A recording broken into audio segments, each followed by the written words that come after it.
ស្ដីបងបងថ្ងៃនេះយើងមកអានបកជាមួយនឹងប្រភេទ Lenovo Legion 7 Pro បាទ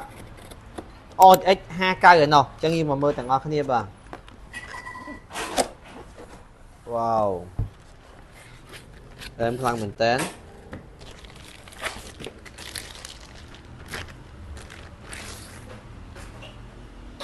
wow ស្អាត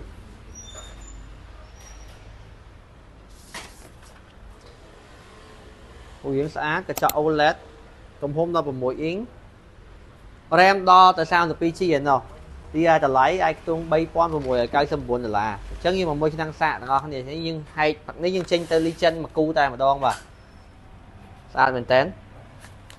ចឹងបងប្អូនមានតម្រូវការចង់បានប្រភេទ Legion អាចតាក់ទងក្នុង page Becky ដែលយើងបានមានតម្លៃពិសេសជូនមានការធានាធំទៅបាទមែនតើបំសាកធំមែនតើបាទប្រភេទនេះមានការធានារយៈពេល1ឆ្នាំពេញអញ្ចឹងមកត្រូវការប្រភេទ Legion យើងមានគ្រប់ប្រភេទ Legion 5 Legion 7 Legion 7 Pro មានទាំងអស់អរគុណ